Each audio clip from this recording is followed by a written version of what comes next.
네, 고조선 문명 그 뿌리를 밝힌다 6번째 강의를 시작하겠습니다.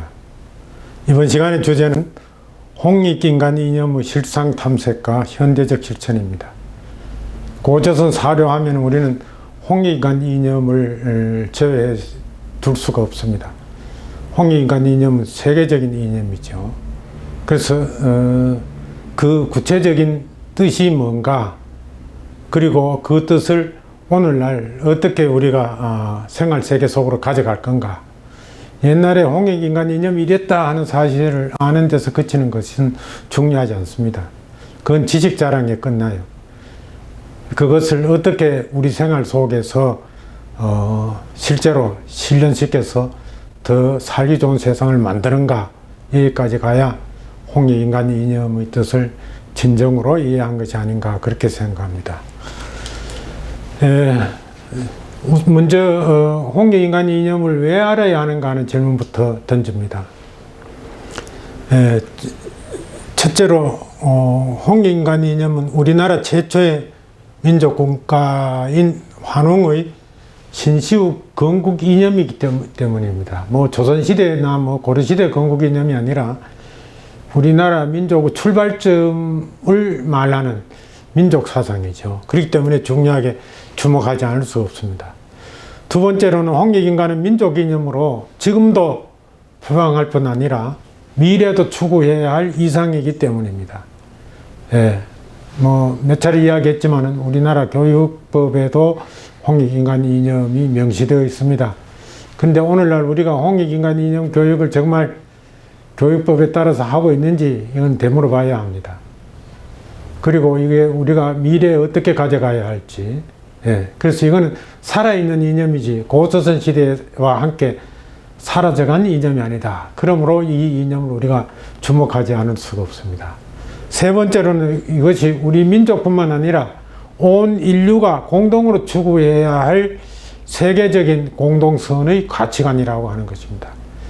우리 민족만 알아야 하는 것이 아니라 세계적 인류의 평화를 위해서, 인류의 발전을 위해서 온 세계가 함께 추구해야 할 가치관이기 때문에 이것은 매우 중요하다. 그래서 세계적인 가치관으로 우리가 되살려 가야 할 의무가 우리한테 있다고 생각을 합니다.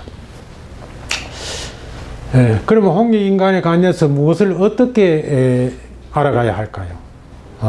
이것도 역시 세 가지로 나눠봤는데, 첫째, 홍익인간 이념이란 구체적으로 무엇인가 하는 것을 알아봐야 되겠죠. 다음으로는 환웅은 홍익인간 이념을 어떻게 실천했는가. 홍익인간 이념을 그 자체로 이해하려고 하는 것은 한껏 말 뜻을 이해하는 데 머뭅니다. 홍익인간 이념은 환웅이 품고 있었고 환웅이 이것을 실현하기 위한 것이죠. 그렇기 때문에 환웅에 초점을 맞추고 홍익인간 이념을 이해해야 제대로 이해할 수 있다고 하는 것입니다. 그래서 환웅의 행적을 추적해서 홍익인간 이념을 포착한다 하는 것이 알아가는 하나의 방법입니다. 그 다음 세 번째로는 홍익인간 이념을 어떻게 현대적으로 개성할 것인가. 현대적으로 개성할 가치가 없다면 이것은 문명적 이념이라고 할 수가 없습니다. 홍익인간 이념은 과거의 역사적 이념이자 이거는 세계 인류가 함께 추구해야 할 문명이라고 이야기할 수 있는 아주 중요한 가치입니다. 그렇기 때문에 우리가 이것을 현대적으로 되살리는데 초점을 맞출 필요가 있다. 그래서 오늘 이 세 가지 단계에 따라서 홍익인간 이념에 대해서 말씀드리고자 합니다. 그래서 제일 첫째 질문, 홍익인간 이념이란 구체적으로 무엇인가? 여러분들 잘 아시고 계시죠? 이 이념은 신시건국 시조인 환웅의 국가 경영 철학이다. 한마디로 이렇게 이야기할 수 있는데, 그동안 이것은 단군 왕검의 정치적 이념으로 착각했어요. 단군 조선의 건국 이념인 것처럼, 그 단군 왕검이 뜻을 품었던 이념인 것처럼 착각했어요. 아닙니다. 환웅의 신시국 건국 이념이다 하는 것을 바르게 알아야 되겠죠. 이 홍익인간 이념을 해석하는 데는 두 가지 갈래 해석이 있는데, 하나는 한자 말풀이 하는 겁니다. 예. 홍익인간, 예. 클홍, 넓을 홍이죠. 이익 또는 이로움을 말하는 것입니다. 인간은 사람을 뜻하는 게 아니라 인간 세상을 뜻한다라고 지난 시간에 이야기했습니다. 그래서 인간 세상을 널리 이롭게 한다. 이렇게 예상하는 것이 일반적인데, 더러 이것을 풀이하는 사람들 중에서는 이걸 이익되게 한다는 것이죠. 인간에게 크게 이익되게 한다. 이익되게 한다는 것은 인간에게 도움을 준다는 것이다. 그래서 어떤 인간 여러 사람들에게 널리 큰 이익을 준다. 이렇게 해석을 해주죠. 그래서 세상 사람들을 서로 도와주어라. 이렇게까지 적극적으로 해석하는 경우가 있습니다. 그래서 처음 해석은 홍익인간이 민족 사상이면서 민족을 넘어선 인류의 보편적인 이념으로 해석이 됩니다. 그런 점에서 아주 중요한 해석이죠. 그 다음에는 이타적 개념, 서로 도와주라, 남에게 이익을 주라 하는 뜻에서 이타적 개념 공동선, 이것도 아주 중요한 뜻풀이라고 할 수 있습니다. 이렇게 좋은 뜻풀이긴 하지만은 이것은 그래서 인간 중심주의입니다. 인간의 초점을 맞추면 이것은 인간들 중심으로 이익을 추구하는 인간 중심주의가 아닌가, 이렇게 오해할 수도 있고, 또 지금도 인간을 만물의 영장이라고 생각해서 인간을 최고의 가치로 또는 세상 만물의 중심으로 여기는데, 이것은 때로는 인간 중심주의에 빠져서 반생태학적 가치가 될 수도 있다. 그래서 인간 평등을 추구하고 인간을 이롭게 하긴 하지만은 생태학적으로 문제가 있는 해석일 수 있다고 생각합니다. 따라서 한자 말풀이는 한국의 실천 철학으로서 건국 이념을 나타내는 데는 좀 한계가 있다. 예, 왜냐하면은 이건 역사적인 해석이 아니라 이 문구를 어디 가서 붙여놔도 그 문구를 저렇게 해석할 수가 있어요. 그건 글자풀이에 머물죠. 예, 언제 어디에 또 누가 썼는지도 관계없이 말풀이 수준을 벗어나지 못해요. 그래서 이건 역사적 해석이라고 할 수 없습니다. 그 역사적 해석은 역사적 인물이 그 역사적 상황에서 어떤 뜻을 지녔는가 하는 것을 맥락적으로 풀이를 해야 되기 때문에 그렇습니다. 이러한 말풀이 해석 다음으로 있는 것이 철학적 해석 경향입니다. 철학적 해석 경향을 제가 다 말씀드릴 수는 없고, 종교적인 철학과 관계해서 말씀을 드리면은 유교 철학에서 수신제가 지국 평천할 거로입니다. 대학에 이런 문장이 있죠. 수신제가 한 다음에 나라를 다스리고 천하를 평정하라.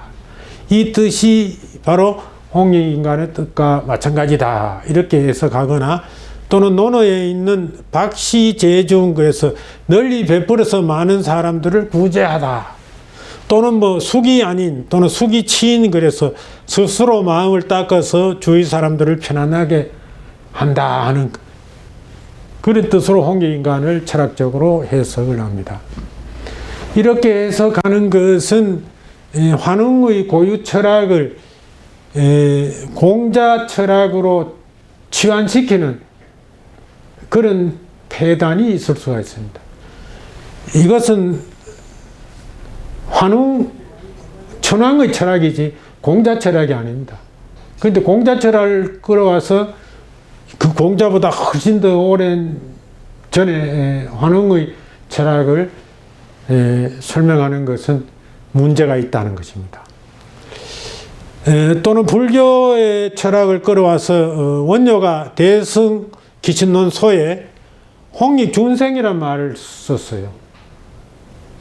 중생을 널리 이롭게 한다는 말인데, 그래서 홍익인간을 불교적 용어로 바꿔놓은 것에 불과하다. 그래서 홍익인간이란 개념을 이 불교적 용어로 지원하는 것은 올바른 뜻풀이라고 할 수 있는가, 올바른 해석을 할 수 있는가, 힘을 가지지 않을 수가 없습니다. 또는 수은 최재우 선생의 말한 동학사상 중에 하나가 인내천이라는 것이 있습니다.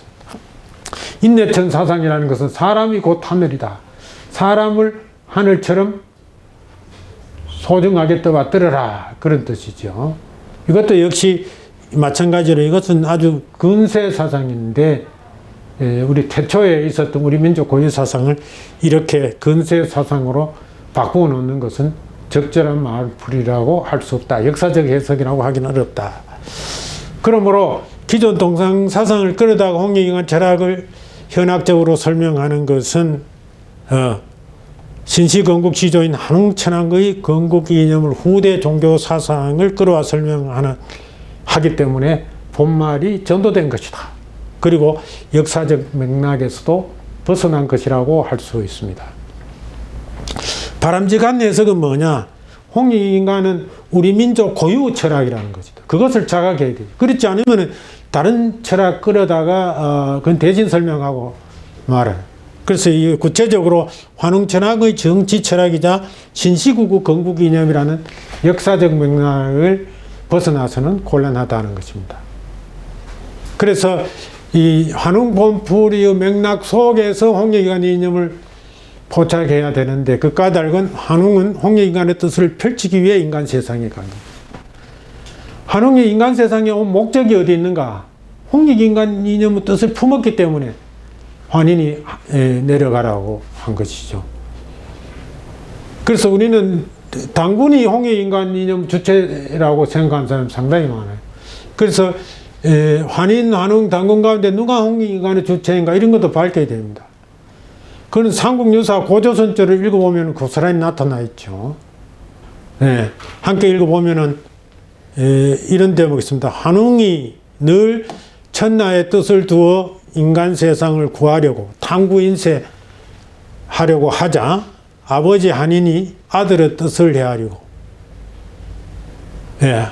한인이 뜻을 품은 것이 아니라 아들 환웅이 뜻을 품었죠. 그래서 아들의 뜻을 헤아리고 삼위태백 그 땅을 내려다보니 홍익인간을 실현할 만한 까닭에, 이런 까닭에 천부인 세계를 주고 그것을 다스리도록 지상으로 내려보냈다. 그래서 여기서 이 홍익인간을 실현하는 주체나 홍익인간의 뜻을 품은 것은 환웅이라는 것을 알 수가 있었어요. 그래서 환웅이 그런 탐구인쇄하려는 그런 평소의 뜻을 그 아버지는 한인이 안 했기 때문에, 야, 이 아들을 어디에 내려보내면 좋겠는가 하고 인간 세상 여러 곳 중에서 다스릴 만한 곳을 가려가지고, 그게 바로 삼위태백이라고 했죠. 거기 내려다보고 지상으로 내려가도록 파견했죠. 그래서 환인이 아들 환웅의 뜻을 알아차리고 홍익인간 할 만한 곳을 찾아서 지상으로 내려보냈다고 하는 것입니다. 따라서 홍익인간의 뜻을 품은 주체도 환웅이고 그것을 실천한 주체도 환웅입니다. 그러므로 환웅이 그 홍익인간 뜻을 펼치기 위해 지상으로 내려왔다. 그러므로 환웅이 지상에서 내려와서 한 일이 무엇인가? 지상에서 내려오고자 한 목적이 홍익인간이기 때문에 환웅이 인간 세상에 내려와서 한 일을 추적하면, 아, 이것이 홍익인간인가 하는 것을 알 수가 있어요. 그래서 환인과 당군은 홍익인간의 주체가 아니라고 하는 것을 우리는 알아야 됩니다. 왜냐하면 환인은 천상계에 머무는 하느님이죠. 천신이죠. 그래서 지상에서 홍익인간 활동을 펼칠 수가 없습니다. 하늘에 있기 때문에. 당군은 기록에 보면 아사달의 도읍을 정하고 조선을 건국했어요. 조선의 건국 시조입니다. 그러나 그 행적을 보면 도읍지를 3차례 옮겼어요. 그리고 1908절 사다가 산신이 되었을 뿐 홍익인간을 실천한 행적은 기록에 보이지 않습니다. 그러므로 우리는 환인과 환웅, 당군 이 세 사람을 홍익인간과 관련해서 한 역할을 보면은 환인은 조력자입니다. 환웅은 홍익인간 뜻을 실현하도록 도와줬죠. 찾아가지고 그래 사미태백으로 내려가면은 네 뜻을 실현할 수 있겠다 하고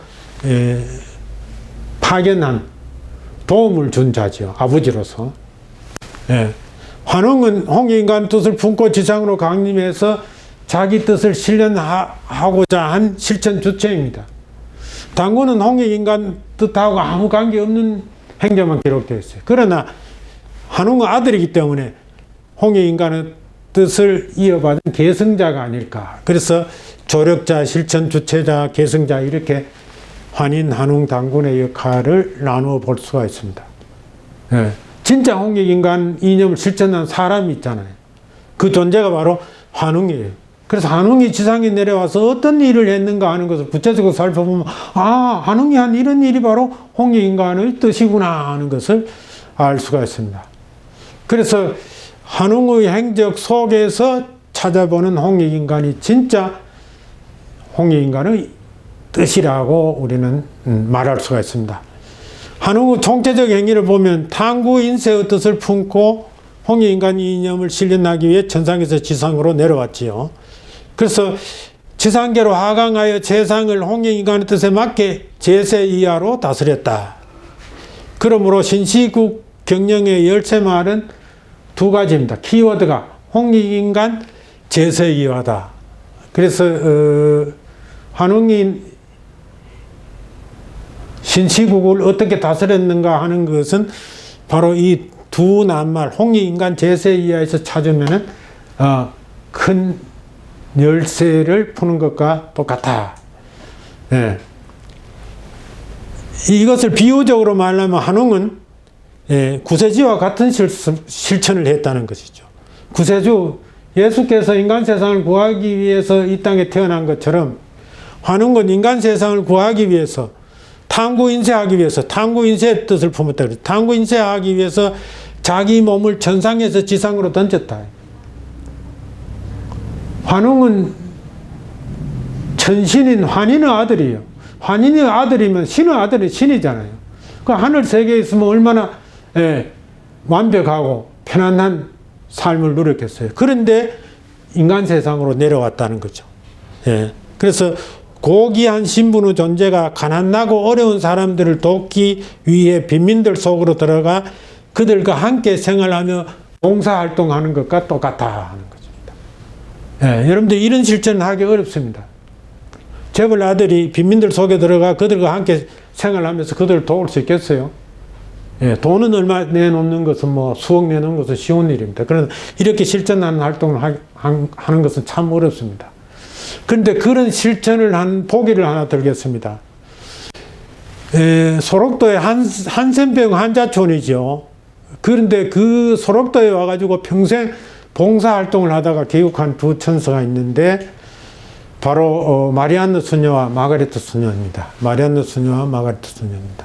이분들은 1959년이나 1962년 무렵에 28세와 27세의 나이로 소록도에 왔어요. 예. 오스트리아 간호학교 출신인데 간호학교 졸업하고 한국 소록도 병원에서 간호사가 필요하다는 소식 들었어요. 여러분들 간호사 하면서 병원에 취직하겠어요? 소록도 한센병 환자들 마을로 가겠습니까? 그러니까 간호사가 많아도 한센병 환자가 있는 소록도는 잘 안 와요. 그렇기 때문에 간절하게 간호사를 구하는데 이 소식을 오스트리아에서 들었다는 거죠. 그래서 이때 20대 아주 곧다운 나이에 우리나라 1960년대처럼 우리나라도 아주 못 살 때입니다.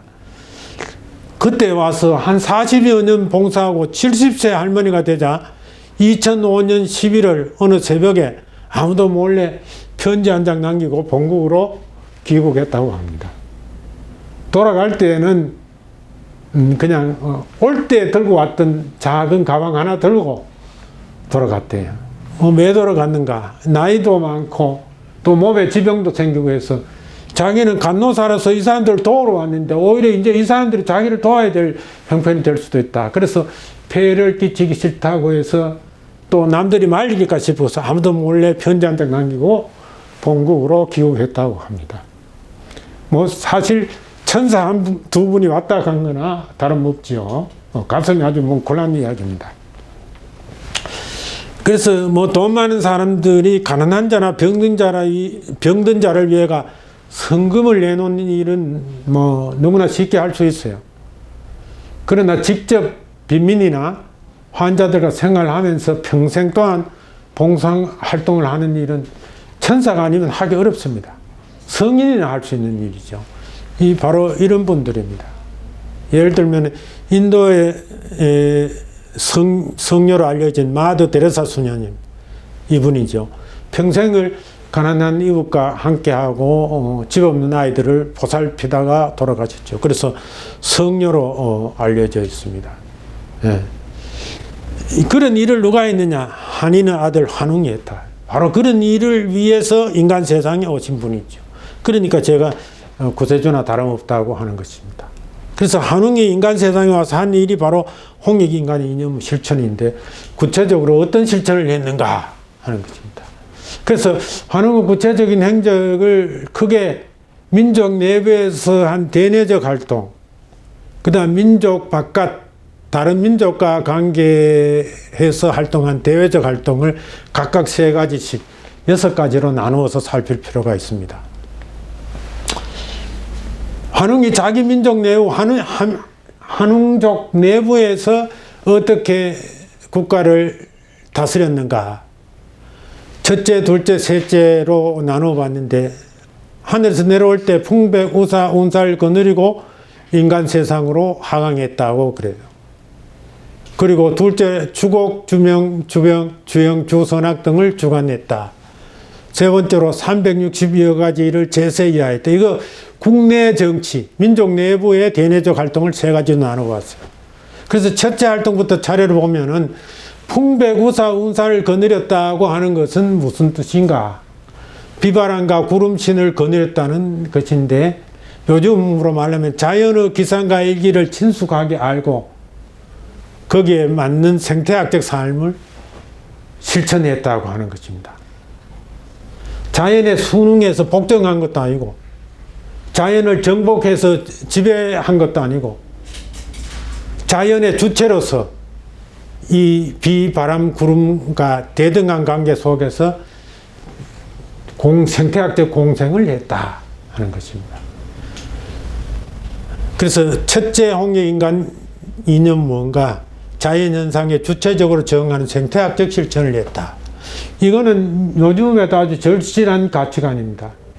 인류의 지속 가능성과 건강한 미래를 위해서는 이 생태학적 실천을 하지 않으면 인류가 지속 불가능합니다.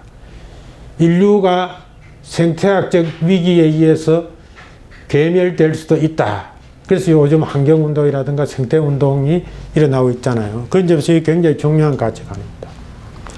두 번째, 주곡, 주명, 주병, 주영인데, 이 5가지 일을 주관했다고 5가지 일을 낱낱이 명시해 두었어요. 그래서 이 5가지 일을 저는 3가지로 나눕니다. 주곡, 주명, 주병, 주영, 주선악, 이렇게 3가지를 묶어서, 첫째로 주곡은 곡식을 으뜸으로 삼아 식량 문제를 해결했다. 여러 가지 일 중에서 주곡이 제일 먼저입니다. 사람들이 먹고 사는데 넉넉해야 된다는 거죠. 경제적으로 풍요로운 사회를 만드는 것이 이상적이었고, 그 경제적 풍요는 목축을 통해서가 아니라 농사를 지었다. 곡식을 말하고 있습니다. 그래서 우리는 처음부터 농경사회로 출발했다는 것을 알 수가 있습니다. 그 다음에 두 번째는 주명, 주영을 묶었어요. 이 주명, 주병은 뭐냐? 수명을 누리며 질병을 다스려서 건강한 삶을 사는 것을 말합니다. 우리가 뭐 양식이 넉넉해도 몸에 질병이 있고 일찍 죽으면 소용이 없어요. 그래서 신체적으로 건강하고 장수하는 사회를 이상으로 여겼다. 그래서 이 가나를 전부 합하면은 식량 확보와 건강 및 수명의 보장은 인간의 기본적인 복지입니다. 이것이 일단 보장되어야 백성들이 편안하게 살 수 있다는 것이죠. 그런데 이것만으로는 삶의 질을 높일 수 없다는 것입니다. 그래서 마지막으로 주형, 주선악이 있습니다. 기본적으로 먹고 사는 문제, 건강한 생활이 실현되면 다음 단계에서는 어떻게 해야 되나? 형벌로 선악을 분별하는 도덕적인 삶을 추구해야 된다. 질적으로, 윤리적으로 수준 높은 삶. 그래서 공동선을 지향하는 이것이 바로 올바른 사회다 하는 것이죠. 그래서 이 두 번째 홍익인간 개념을 정리하면 경제적으로 풍요롭고 신체적으로 건강하며 윤리적으로 올바른 사회를 실천하는 것이 환웅이 꿈꾼 홍익인간의 둘째 내용이라는 것입니다. 이것은 현대 문명사회에서도 문제적인 현상입니다. 지금 자본주의 체제에 집착해가지고 몸과 마음의 건강을 잃고 또 윤리적 가치를 한찮게 여기는 사회로 가고 있는가 걱정하는 사람이 많습니다. 사람이 존중받는 인본주의는 밀려나고 돈이 주인이 되는 자본주의 사회로 전락한 것입니다. 자본주의 사회 어렵게 이해할 필요가 없어요. 자본이 주인인 사회죠. 자본은 돈이 주인인 사회죠. 그런 점에서 이런 가치관은 개케문 가치관 그거 알아 뭐하는 거 아니라 지금도 필요한 그런 가치관이다. 지금 사람의 존재의 위상이 재물의 양에 따라서 결정된다는 것이죠. 네. 그래서 환웅은 주곡으로 기본적인 먹거리를 해결하는 것을 토대로 건강장수의 복지사회를 추구하고 선악을 형벌로 다스려서 윤리적으로 안정된 사회를 실현하는 것이 홍익인간 국가의 기본적인 설계다. 지금도 대통령 선거에 나온 사람들이 이야기해요? 경제적인 거 이야기하잖아요. 예, 일자리 이야기하고 그 다음에 복지사회 이야기합니다. 건강 요즘 코로나 팬데믹 때문에 문제가 있는데 이런 정책, 복지 정책 그 다음에 윤리적으로 안정된 사회, 법치사회, 주형, 아까 나왔죠, 주형. 법치사회 이야기하는 건 바로 윤리적인 사회를 이야기하는 겁니다. 그래서 이 가치관은 요즘도 추구해야 할 그런 가치관이라는 것을 알 수 있습니다. 세 번째 대내적인 홍익인간으로서는 360여 가지 일을 제세이화했다. 이 제세이화는 환웅의 통치 철학입니다. 그래서 하늘에서 제천이화한 것이 아니라 하늘에서 어떻게 인간이 잘 되게 해주겠다고 그렇게 노력한 것이 아니라 지상으로 내려와 사람들과 더불어 살면서 도리로 교화했다고 하는 것입니다. 그래서 지난번에도 이야기했지만 제세가 중요한 것이죠. 천신의 아들이라면 하늘에서 태평하게 화려하게 복되게 영광을 누리면서 살 텐데 그것을 마다하고 인간 세상을 구하려고 지상으로 내려와서 인간 세상 속에서 인간 세상의 고통을 함께 겪는 가운데 만사를 세상 사람들과 함께 했다. 이게 그 말입니다. 360여 가지는 350가지 365가지 아니고 왜 360여 가지가 그런 뜻이 아니고 360여 가지 일이라는 것은 세상의 모든 일 만사를 뜻하는 것입니다. 그래서 만사를 세상 사람들과 함께 했다. 그게 중요하다는 것이죠. 이 바는 천황으로서 특권을 누리거나 권위를 행사한 것이 아니다. 해모스만 하더라도 아침에 내려와서 다스렸다가 저녁에 올라갔어요. 그래서 밤에라도 자기 집에 천상에서 아주 그냥 편안한 생활을 보냈다는 것이죠. 그래서 이게 환웅은 천황인데 이 특권을 누릴 만한데 그런 특권은 그냥 권위를 행사한 것이 아니라 스스로 도리에 맞게 모범을 보임으로써 사람들이 마음으로 진정으로 교화되어서 따르게 했다. 그러니까 이 통치 철학이 아주 중요한 것이죠. 그것은 석가모니나 예수에 빗대어서 말씀을 드릴 수가 있어요. 석가모니는 예수는 민중을 위해 민중 속에서 민중과 더불어 이타적인 삶의 모범을 보임으로써 민중들 스스로 믿고 따르게 만들었죠. 석가모니가 나를 따르라고 했는가 모르겠어요. 석가모니는 왕자였죠.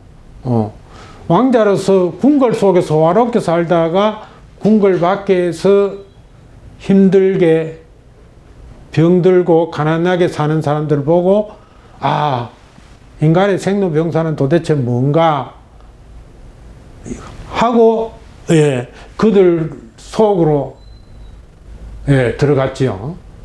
그래서 왕실을 마다하고 그 가난한 사람들 속에서 그들과 더불어 살았어요. 예수님도 마찬가지죠. 고아와 과부와 가난한 자들과 더불어 살면서 자기의 믿음을, 가치관을 함께 공유했죠.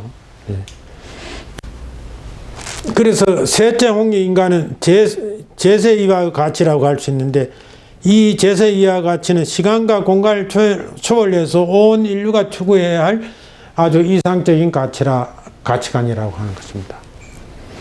우리가 흔히 요즘도 지배층과 비지배층 나누는데, 그 사이에 빈부의 양극화가 아주 심각합니다. 이 갈등을 해소하기 위해서는 피지배층과 함께하는 지배층의 이타적인 삶이 바로 제세이와의 실천이라는 거죠. 그냥 성금을 거금으로 내놓는 것은 그냥 어떤 의미에서는 자기 생색 내는 것이죠. 그것도 내는 것은 고마운 일이지만, 그보다는 실제로 자기 몸을 던져서 지배층과 함께 해야 그게 제세이와 같은 이타적 실천이라는 것이죠. 이런 말이 있습니다. 비 맞는 사람에게 우산을 한 잔 주거나 우산을 씌워주기보다가 함께 비 맞으면 걸어라. 그것이 진짜로 그 비 맞는 사람과 함께하고 고통을 나누는 길이다. 그래.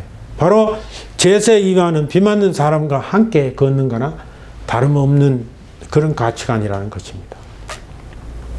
지금까지 이야기한 것이 민족 내부의 지도자로서 한 홍익인간의 실천이라면, 지금부터는 대외적인 활동을 세 가지 말씀드리도록 하겠습니다. 대외적인 활동이라는 것은 외교 활동과 같은 것이죠. 이것도 세 가지 나눠서, 첫째, 공과 범위 인간이 되려 가자 인간이 되는 길을 알려줍니다. 쑥과 마늘을 먹고 100일 동안 햇빛을 보지 마라 하고 알려주지요. 그 다음 두 번째는 곰은 인간이 되었으나 범은 금기를 지키지 않고 이탈했어요. 그래도 뭐라고 하지 않았죠. 일단 안 대로 그냥 두었던 것입니다.